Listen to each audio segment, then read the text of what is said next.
Hello बच्चों, कैसे हैं आप लोग। उम्मीद है आप बहुत बहुत स्वस्थ हैं, मस्त हैं और व्यस्त हैं पढ़ाई में। याद करो, हमने सैलरी के ऊपर कुछ वीडियो अपलोड किया। आज पार्ट 3 बात करने वाले हैं सैलरी के बारे में।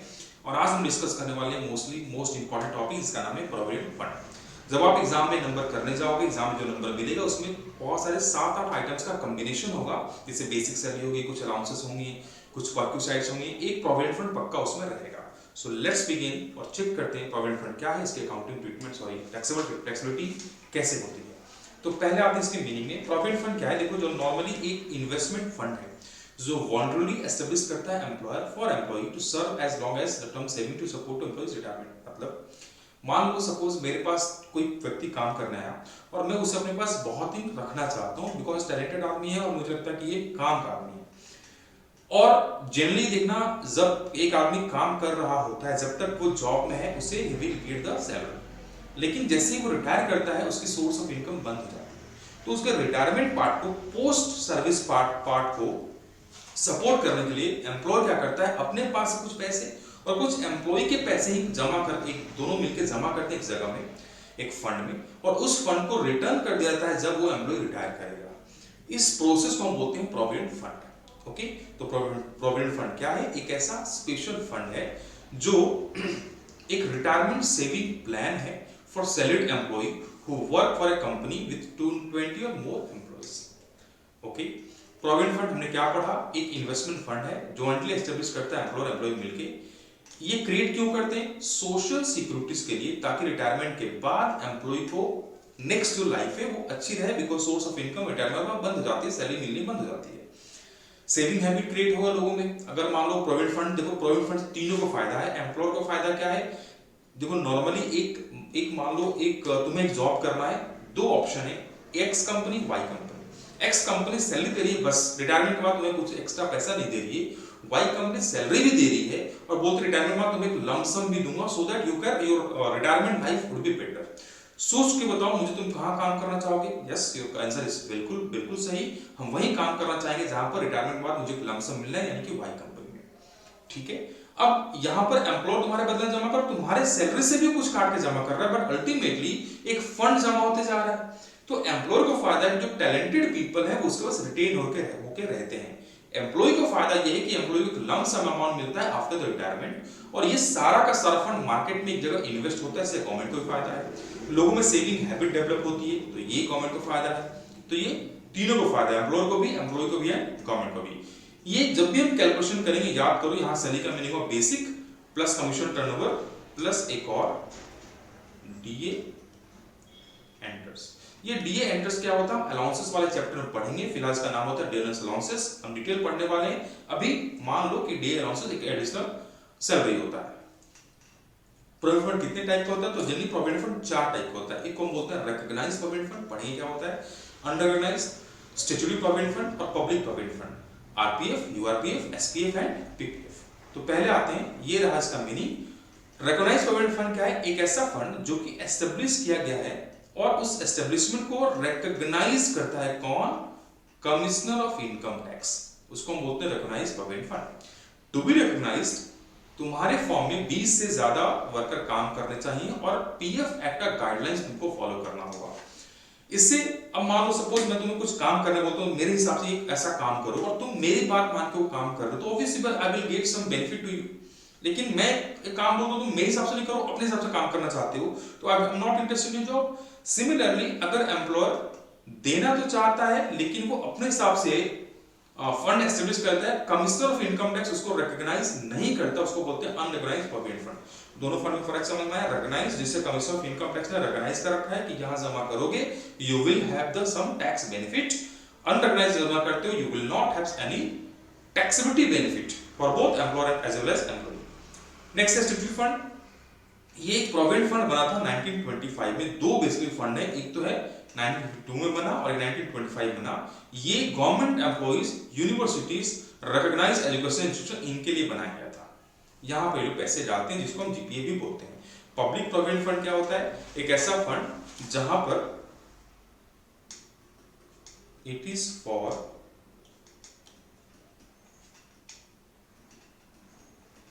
Self employed people, they contribute their own money in PPF and get interest as well as tax benefit, and after some time they will get whole amount as return. मैंने ये बताया, जैसे मान लो मेरे जैसे लोग हैं जिनको जो कहीं जॉब नहीं कर रहे हैं, they are called self employed people, वो लोग चाहे तो अपना एक फंड, एक पीपीएफ अकाउंट खुलवा सकते हैं बैंक के पास और वहां पर पैसे डिपॉजिट कर सकते हैं फ्रॉम देयर ओन मनी। यहाँ पर एम्प्लॉयर कंट्रीब्यूशन नहीं आया, सिर्फ जो सेल्फ एम्प्लॉयड पर्सन वही अपना ही पैसा जमा करता है, उस पे उसे इंटरेस्ट मिलता है और कुछ टैक्स का बेनिफिट मिलते हैं, जस्ट लाइक एक सेविंग हो जाती है। टैक्स ट्रीटमेंट क्या होगा, रिकॉग्नाइज्ड प्रोविडेंट फंड है तो इसमें 12% ऑफ सैलरी, यहां सैलरी का मीनिंग क्या होगा, basic plus DA enter plus commission on turnover, ये माफ होगा। जो एम्प्लॉइज का एम्प्लॉयर कंट्रीब्यूशन, क्योंकि ये सैलरी का पार्ट हो गया, एक्स्ट्रा एडिशनल सैलरी मिला, और मैंने पहले क्लास में बताया, याद करो, anything which move from employer to employee salary, तो ये जो एडिशनल उसको एम्प्लॉयर ने उसके बदले में कंट्रीब्यूट किया वो भी सैलरी है, लेकिन 12% अगर सैलरी का कंट्रीब्यूट करता है तो माफ है, ये एक्सेस हुआ। सपोज जो 15% कंट्रीब्यूट कर दिया तो 3% ज्यादा हुआ, वो टैक्सेबल हुआ। अगर एम्प्लॉइज का जो हिस्सा कंट्रीब्यूट किया जाता है वो क्वालिफाई करेगा एटीसी में, इस पे डिडक्शंस मिलेंगे, एटीसी हम आगे चल के पढ़ने वाले हैं। इंटरेस्ट अप टू 9% तक इंटरेस्ट एग्जेम्प्टेड होता है, ये शायद अभी चेंज होके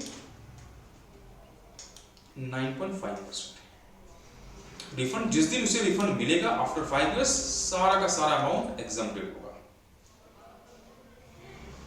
ओके, नेक्स्ट है अनरिकग्नाइज्ड प्रोविडेंट फंड। जब एम्प्लॉयर कंट्रीब्यूट कर रहा है, इसे टैक्सेबिलिटी पॉइंट ऑफ व्यू पूरा इग्नोर कर देंगे, जो एम्प्लॉइज कंट्रीब्यूट कर रहा है ये क्वालिफाई नहीं करेगा, इंटरेस्ट को फिलहाल इग्नोर करेंगे, लेकिन जब लंप सम मिलेगा फुल्ली टैक्सेबल कर देंगे।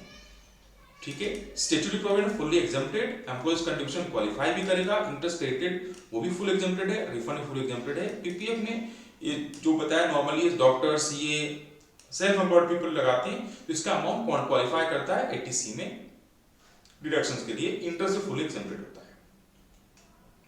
अब मान लो यहाँ पर एक नंबर दिया है, बोला compute taxable part of annual accretion. Annual accretion का मतलब हुआ जितना तुम्हारे सैलरी में एनुअली बढ़ोतरी हुआ तुम्हारे प्रोविडेंट फंड में, यानी कि इंक्रीज इन पीएफ। सैलरी है 48,000 पर मंथ, कमीशन टर्नओवर है 80 लाख पर 1%, एम्प्लॉयर कंट्रीब्यूट कर रहा है 7,000 पर मंथ और इंटरेस्ट मिल रहा है 12% पर के हिसाब से। देखो एम्प्लॉयर कंट्रीब्यूशन कितना हो गया, हाँ यहाँ तो खाली हम ये एनुअल एक्रेशन निकाल दिए, तो एम्प्लॉयर ने कितना किया 7,000 पर मंथ जमा किया, यानी कि 1 साल, तो 84,000 हुआ। उसमें से हम कितना माफ करने वाले हैं, जितना 12% ऑफ सैलरी। सैलरी किसका निकालेंगे, याद होगा, basic plus DA enter plus commission turnover. तो बेसिक कितना है 48,000 इंटू 2, ये हो गया 5,76,000 प्लस 80,000, 80 लाख का 1%, ये जो सैलरी हुआ उसका 12% निकाले और ये 12% निकला 78,720 माइनस कर देंगे, ये टैक्सेबल पार्ट है। सिमिलरली इंटरेस्ट मिला हमको 12% के रेट से 72,000, तो 9.5% हिसाब से कितना होगा 57,000। कैसे निकालेंगे, देखो 12% में अगर हमें 72,000 मिलता है तो 9.5% में कितना मिलेगा, क्रॉस मल्टीप्लीकेशन कर दिए एंड इट कम्स टू 57,000। तो ये दोनों को प्लस करेंगे तो निकलेगा, ये है हमारा एनुअल एक्रेशन। हमने ऐसा निकाला था। अगर मान लो इसे हम कंप्लीट नंबर करना चाहते हैं तो कैसे कर सकते थे, देखो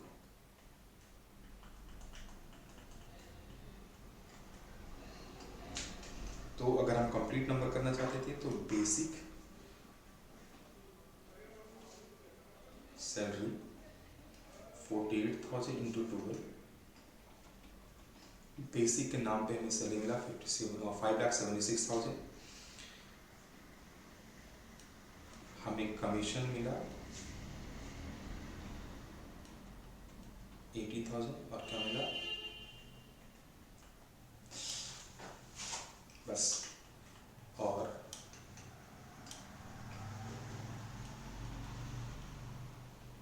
एम्प्लॉयर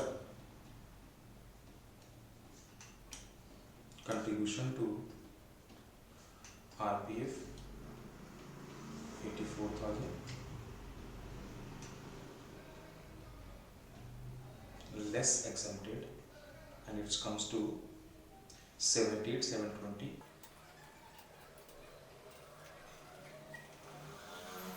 तो 5282. Interest on RPF at the rate of 12% हमें मिला था 72,000, लेस एग्जाम कर देंगे एट द रेट ऑफ 9.5%। अभी निकालना बताया कैसे निकालेंगे, निकलेगा 57,000, टोटल कम्स टू 15,000। ये होगा क्रॉस टैक्सेबल सैलरी। समझ में आया। फिर मान लो हमें एक और नंबर दिया है, बोला है कंप्यूट ग्रॉस सैलरी। यहाँ पर ग्रॉस सैलरी निकालना है। पिछले नंबर में हमने एनुअल एक्सपेंस निकाला था। Salary 25,000 per month, DA 5,000 per month, 2500 enter कर रहा है। एडवांस सैलरी 2 महीना का है। देखो सबसे पहले 25,000 × 12 3 लाख हो गया gross basic salary. DA enter वाला हो गया 30,000 और DA डज नॉट एंटर हो गया 30,000। कैसे आया 30,000? 2500 × 12, 2500 × 12, एडवांस सैलरी 2 महीने का 55,000। और एम्प्लॉयर कंट्रीब्यूशन, हमको एम्प्लॉयर कितना कंट्रीब्यूट कर रहा है, 3500 पर मंथ कर रहा है, 42,000 कंट्रीब्यूट किया। याद रखना एडवांस सैलरी हम नहीं निकालते, 3 ही चीज एलिमेंट निकालते हैं एग्जामिनेशन पार्ट निकालते वक्त, basic, DA enters and commission turnover. इस नंबर में कमीशन टर्नओवर नहीं दिया, 2 ही पार्ट दिया है, basic and DA enters. Basic है 3 लाख, DA एंटर 30,000। इसका हम निकालेंगे 12%, that comes to 39,600 and 2400 is your gross your taxable part of RPF। Total को हम सबने टोटल कर दिया सबको, ग्रॉस सैलरी कम टू 4,17,400। बहुत बार क्या होता है कि जैसे मान लो हमने एक नया बिजनेस स्टार्ट किया। जब बिजनेस स्टार्ट किया हमारे पास बहुत सारा डॉक्यूमेंटेशन नहीं था और हम कमिश्नर ऑफ इनकम टैक्स के जो रिक्वायरमेंट है उसको फुलफिल नहीं कर पा रहे थे। यानी कि हम URPF में थे, हम PF में पैसा जमा कर रहे थे, but we are not recognised by commissioner. Right now we have recognised by income tax commissioner. अब हम चाहते हैं कि इस अमाउंट को URPF से RPF में हम कन्वर्ट करना चाहते हैं। तो क्या क्या अकाउंटिंग ट्रीटमेंट होगा वो अभी हम पढ़ने वाले हैं। ठीक है, तो इसको हम एक नंबर करके देते हैं जिसको हम बोलते हैं ट्रांसफर्ड बैलेंसेस।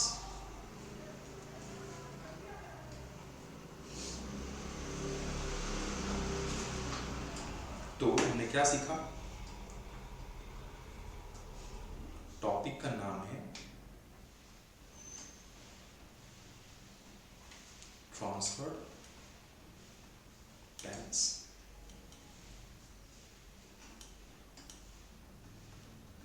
सेक्शन 17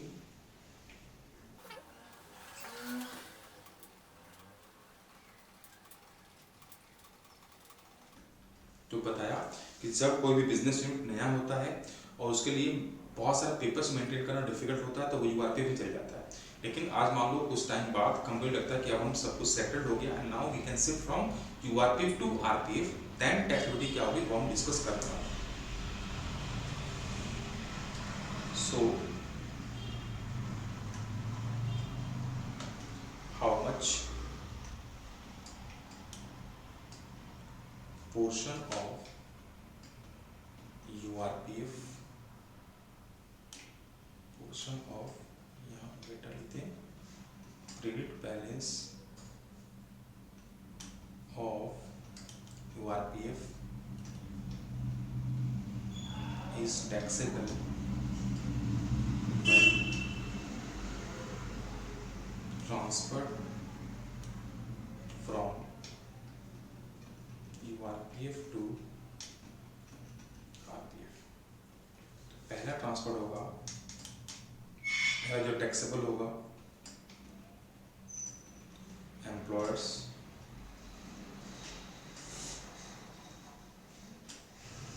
तो इसमें सबसे पहले ट्रांसफर बैलेंस में क्या क्या है वो जान लेते हैं। Transfer balance consist of 4 component. Transfer balance में 4 चीजें होंगी, लेकिन 2 तो एम्प्लॉय से रिलेटेड होंगी, तो पहले 4 चीजें क्या होती है वो जान लेते हैं। तो एम्प्लॉयर कंट्रीब्यूशन होगा, दूसरा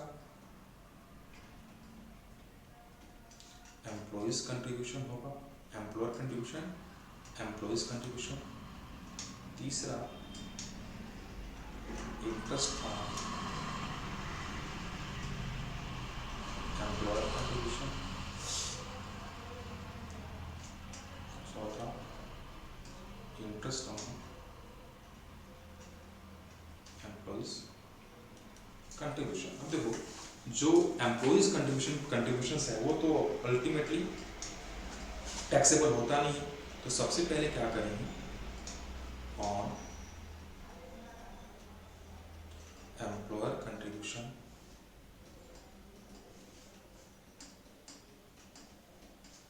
excess of 12% is exempted.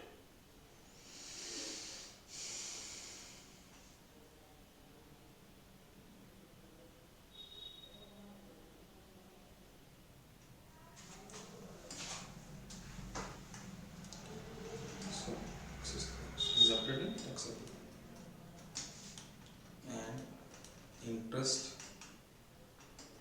excess of 9.5% is taxable. कब? in year of transfer and not in the year of receipt.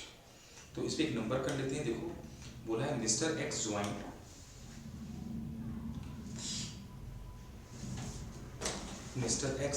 a new job and 1/4/2020 at a salary of 18,000 per month. Due on the last day of every month, he started contributing to URP 3,000 per month. His employer was also contributing same amount. The fund was recognized on 1/10/2021. Interest collected during 21-22 at the rate of 12% was 4,800 and the paid fund for to was 3,600. Complete amount of transfer balance of URP to RP. Okay. तो पहले आते हैं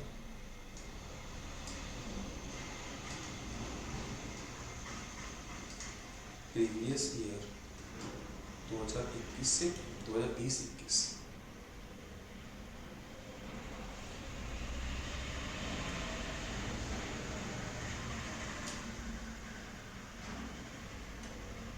okay, इसमें employees contribution कितना था?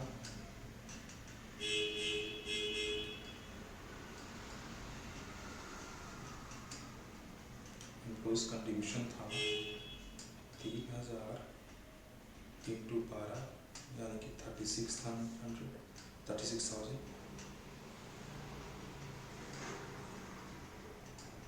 Employer contribution कितना होगा? ये भी सेम होगा, कितना इक्वल अमाउंट बोला है, तो दैट इज 36,000, ये भी 36,000 होगा। इंटरेस्ट क्रेडिटेड कितना है? ये हम बात कर रहे हैं लास्ट ईयर की, and last year interest credited was 4,800।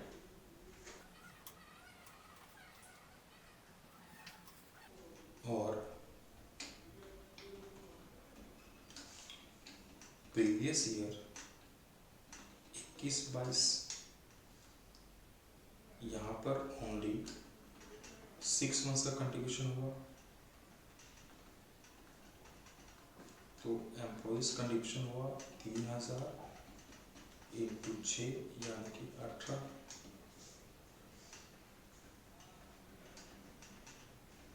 Employers contribution same हुआ 18। तो टोटल ट्रांसफर बैलेंस कितना हुआ ये आपको पूछा था, 1,16,400। इन सबको हमने प्लस कर दिया। सो यहाँ पे एक चीज छोड़ दिया, इंटरेस्ट क्रेडिटेड, ठीक है, वही होगा 1,16,400। ये हमारा बैलेंस ट्रांसफर हुआ। अब आते हैं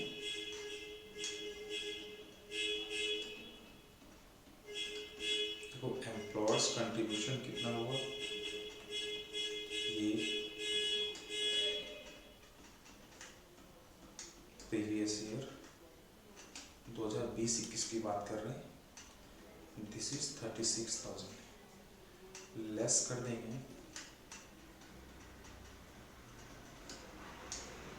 at the rate of 12%। Salary कितनी थी, सैलरी थी 18,000 पर मंथ।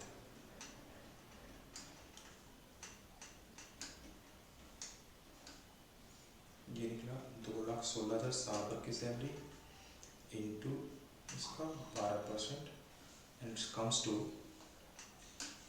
25,920। तो taxable amount is 10,080।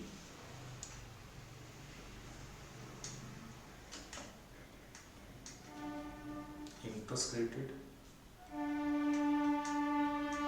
at the rate of 12% is 4,800, less exempted कितना हमारा वो क्या बोलता है, exempt कितना होगा, तो exempted होगा at the rate of 9.5%। कैसे निकालेंगे, 4,800 into 12.9.5 and amount comes to 3,800, axis 11,000। Okay,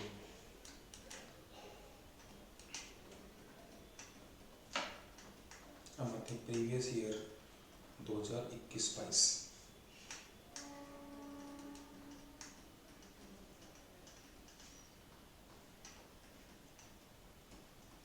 Employers contribution is 18,000, that is half, less exempted at the rate of 12%, it comes to 12,960। Amount is जैसे उसका हाफ हो जाएगा 5,040। Interest credited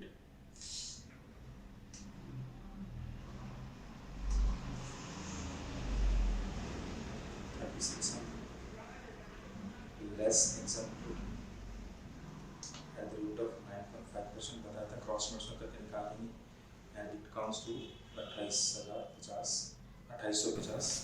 total amount is 750।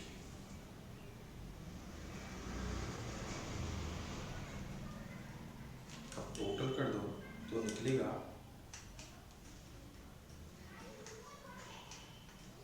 Taxable portion on transfer balance 16,870। तो ultimately हमने ये discuss किया कि अगर यूआरपीएफ से आरपीएफ में जाते हैं तो जिस साल हम ट्रांसफर कर रहे हैं उसी साल टैक्सेबल होगा कितना, जो हम पहले दे रहे थे एग्जम्पशन वो अभी भी देंगे। एम्प्लॉयर्स पे 12%, एम्प्लॉयर कंट्रीब्यूशन पे 12% salary is exempted, on interest on employer contribution on interest both interest on interest it is 9.5% और ये एटीसी के लिए भी क्वालिफाई करेगा एम्प्लॉय वाला।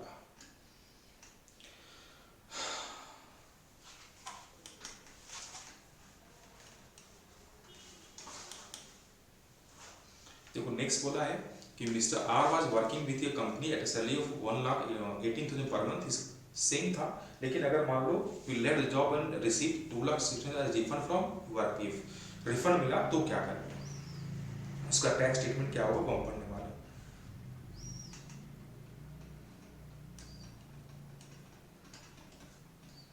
ट्रीटमेंट ऑफ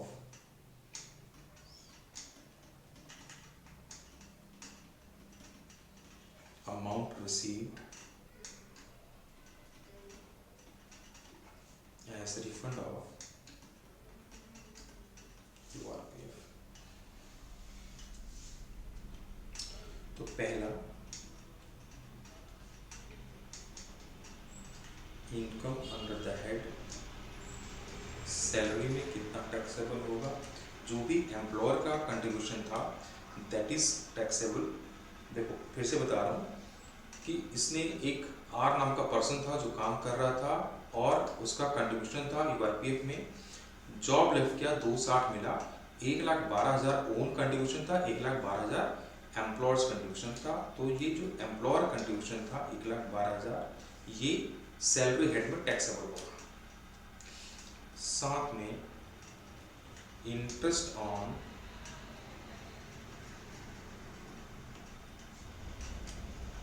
एम्प्लॉयर कंट्रीब्यूशन जो कि 36,000 टोटल मिला, उसका हम हाफ कर दिए एंड इट कम्स टू 18,000। तो टोटल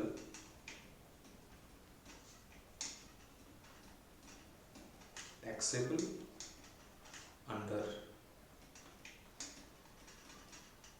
हेड सैलरी 1,30,000 होगा।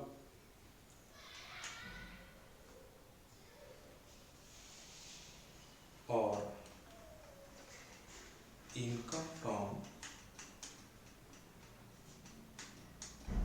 Other sources, interest on employees contribution जो होगा दैट इज 18,000, ये टैक्सेबल होगा इनकम फ्रॉम अदर सोर्सेस। जो एम्प्लॉय ने खुद से कंट्रीब्यूट किया वो उसका पार्ट ऑफ इनकम है ही नहीं, उस पर टैक्स नहीं लगेगा। रिफंड केस में देखा 3 एलिमेंट हमने निकाले, एक एम्प्लॉयर कंट्रीब्यूशन के ऊपर इंटरेस्ट, ये दोनों टैक्सेबल अंडर हेड सैलरी होगा जिससे रिफंड मिलेगा। और थर्ड एम्प्लॉय के कंट्रीब्यूशन जो था उसमें जो इंटरेस्ट मिला वो भी टैक्सेबल होगा but under the head income from other sources. तो आई होप ये बात समझ में आई। Yes sir. तो मिलते हैं नेक्स्ट क्लास में for allowances. Till then take care, bye bye.